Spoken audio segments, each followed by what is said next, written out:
So first and foremost, for our audience out there, we may only have 2 people that might watch this, by the way. I know you and I are probably not going to watch it just because we hate to see ourselves in the video. But would you mind telling everybody who you are and what school you represent here and your kids and all that good stuff? I'm Teresa Gatell. I teach 8th grade ELA, pre-AP ELA, and then this year I have 7th grade. Okay. So that's a new one for me this year. I'm here at Canyon Middle School, which is an awesome place to be. Great, I appreciate that very much. How long have you been at Canyon Middle School, by the way? This is my 4th year. 4th year. Yes, but my 20th year overall. 20th year overall. Yes. May I ask what school districts or other places you've been in prior to come to Comal ISD? Yes, I was in one. I was in Edgewood ISD. Wow. So I taught some students who had gaps and who had a lot of need coming into the school. Sure, absolutely. And I was told, come in, get your experience and go. But you get stuck.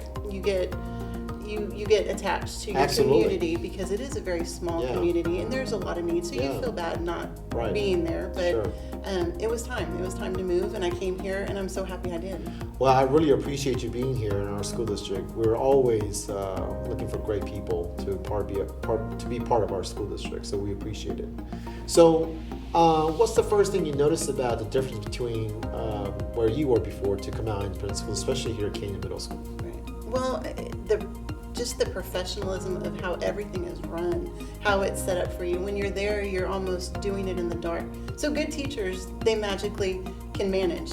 But you get a brand new teacher or somebody who needs a little guidance and they're lost. That's why there's such a turnover. Yeah. Here, you have such support. You know what is expected. You know the expectations. You have resources at your fingertips, and you have a community that's very supportive of what you do. Right. And so it helps you to just take it to the next level. Good. There, it's hard to get the rigor in. I mean, here, it just naturally, they're asking for it. So it makes it a really good place to be. You mentioned something that I hear over and over and over again about teachers, and that's the magic.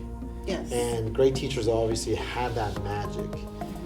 Can you somehow decompose or deconstruct what that magic means? I mean, what does it mean by magic? Even I understand musicians have a actually process to the magic, if that makes sense.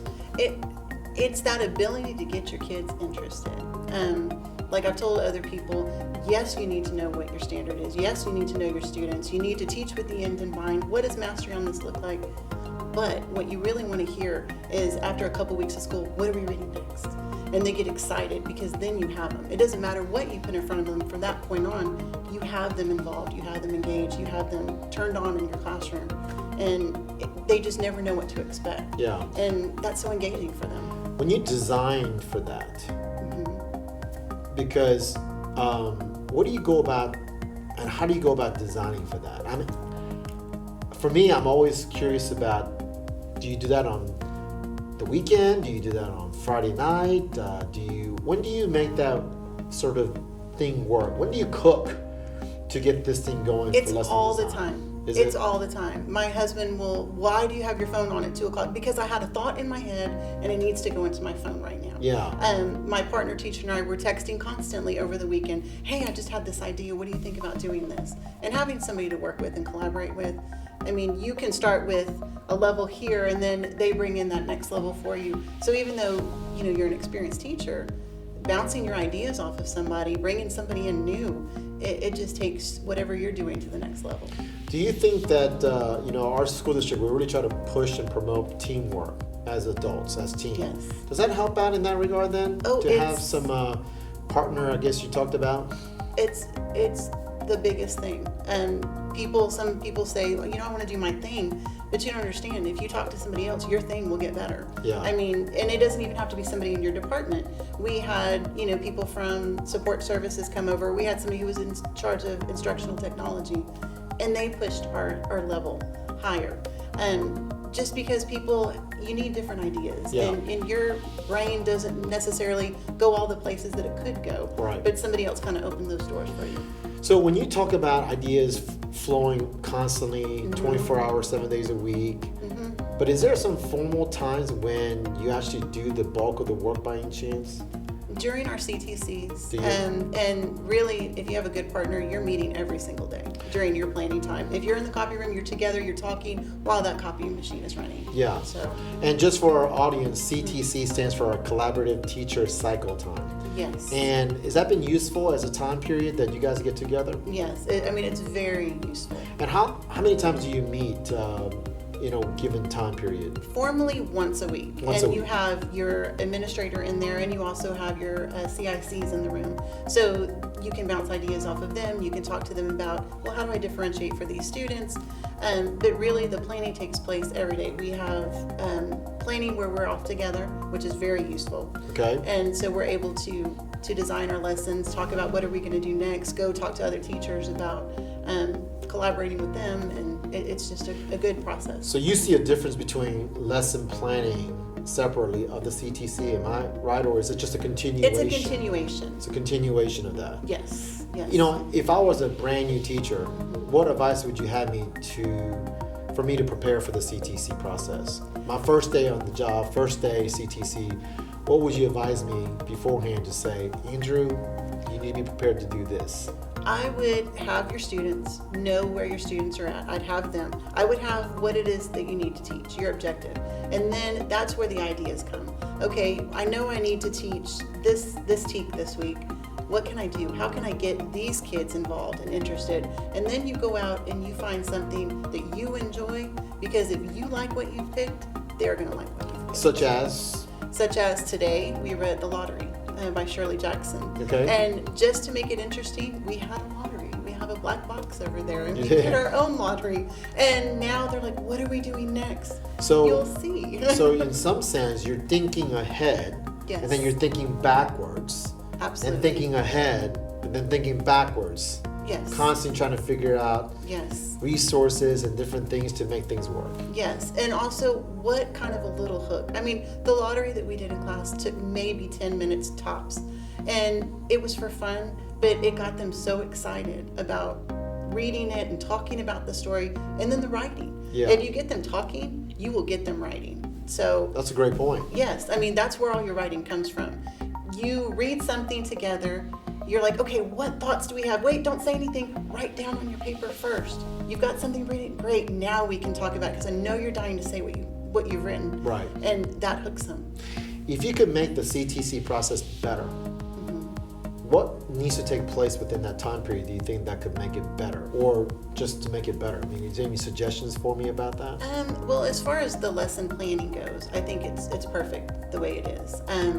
Maybe, bring a couple of extra people in, just to kind of get some more points of view. Right now it's 2, and then the 2 teachers. But maybe during that time, visit the RTI process also.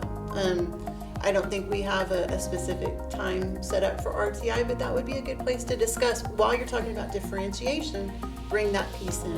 And RTI, for our audience out there, it might be 2 people who might be watching this, but response to intervention is that what Right. you're talking about? Yes. Which is a tiered out way of figuring out how do we regroup kids and also provide intervention for those who are not necessarily reaching mastery. Yes. So tell me about then, what's the ultimate, how do you go about getting feedback from your kids about whether or not the black box lottery and different thing has gone well, other than obviously pure joy of kids learning. Right. But unlike a particular, let's say a small business out there, a restaurant, the customer is always gonna, if they don't like it, they won't come back. Right. But in our job, in our world, the customer is always gonna show up. Exactly. So how do you go about getting feedback about whether or not it's going well or not? Well, in this room, it's a very interactive room. So over by my door, I have a parking lot.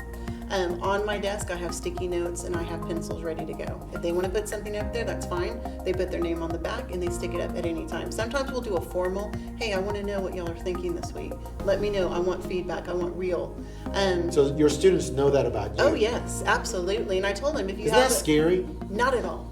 Not at all, because you learn so much and nobody's perfect. And even after 20 years, I feel like a new teacher every single year. Yeah. And I mean, something to learn. And you can learn from your students. That's how you get to know them. Does that take a huge level of courage to put yourself out like that with 25, 27 middle school kids here?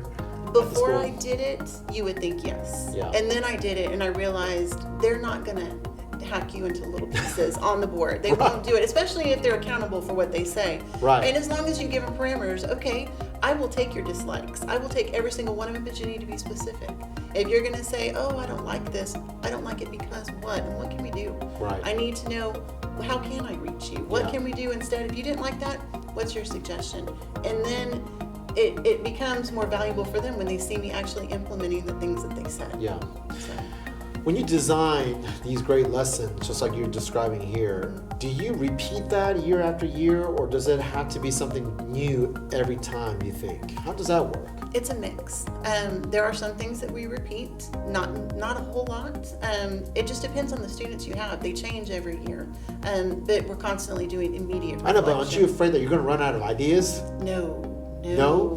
There are so many stories, I won't be able to read them all. Yeah. So, no, I mean, it needs to change. You need to evolve. Just because you taught this every single year doesn't mean it's going to work with your students. Right. You have to find what works for them. Right.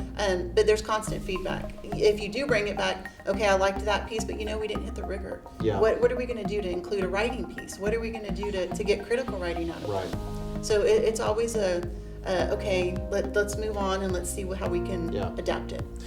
Tell me about time management, not for the kids, time management for you. How does that work when ideas are abound 24 hours, 7 days a week? You're perhaps texting your partner in crime, fellow teacher at 1 in the morning or midnight, or you may be preparing a meal, dinner for your family, and you get eureka ideas. And how does that work in terms of management of your own time as a teacher? Do you have any advice about that? You can't dwell on things. You can't let things take too long. It does take a little bit more time in the beginning. Inexperienced teachers, new teachers, it's going to take them a little more time. But I mean, you have to kind of shut it off. There are nights where you don't bring stuff home. Yeah. And if it's a tweet, it's real quick. You do it fast and then you put it away. And is there some kind of an organizational tool that you have found to be very helpful by any chance as a result of this? I have planners, really nice planners. I You mean, do? that's yes. I go through planners, by the way, every 2 weeks. Oh yes, I mean, I'm searching and I constantly. save mine. So from year to year, I'm not reinventing the wheel. I look at what did I do, what worked, what didn't work, what's going to work now, and then you take. And so you're not reinventing every single year. Yeah. But my advice for a new teacher: don't take a lot of stuff home. If it comes down to working through your lunch and your conference or taking a stack of papers home, why don't you just eat the banana at your desk and get your stuff done? Well, so don't you think though, because this is so highly complex cognitive work, yes. in my opinion as a teacher, this is Yes. why I think that you can't really performance incentivize teacher pay, because it's such a highly complicated, complex work. Mm-hmm. If that's the case, then would you not say that working in teams is really the best way to go about doing this job in this business? Oh, absolutely. I mean, and the way that we're set up with our CTCs and with our groups and with our teams, I mean, it does. It takes the load off, and you will find really quickly what your partner has strengths in. Right. Maybe I'm the person who's going to put it on paper, but you're the person that's going to be in the copy room, and you're going to do that. I'm going to upload our test, and we work together. And a lot of times, if you have a good partner like we do, you share kids. Yep. Our doors are open. We're constantly back and forth across the hall. We know each other's That's students. great. And so we tell them at the beginning of the year, by the way, you have 2 ELA teachers.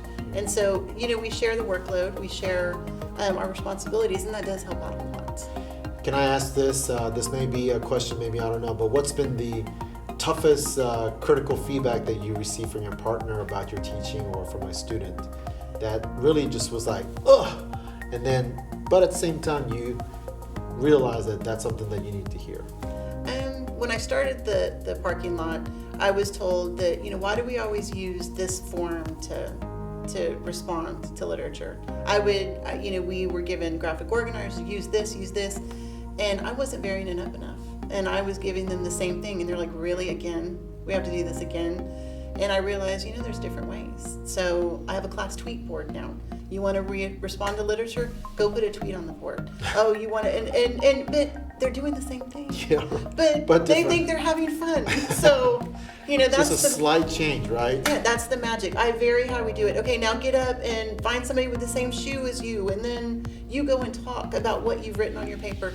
Just varying up the ways they do it. They still are doing the exact same thing. They're responding to literature, but because I vary the ways that they do it, they think they're having fun, they think they're interacting, and they are. And it's not boring, and I had to break out of that a lot. Well, I tell you what, I appreciate you spending some time with me to talk about what you do and how you go about thinking about the job. Is there anything I can do to help you in any way other than just interview you? Is there something I can do to help you in any way to even get better and provide a great deal of even more service to our students? I think we are set up for success here. I mean, last year the CTC process was great. I think this year, second year that we're doing this, I think it's going to just be even better. So I appreciate that. I love the processes and the systems we have in place, and I think we're on a good road. Great. Well, thank you very much. I appreciate it very much. I appreciate you spending some time with me. It was really great. I learned a lot, and certainly always let me know if there's anything I can do to help you, as always. Thank you. Thank you.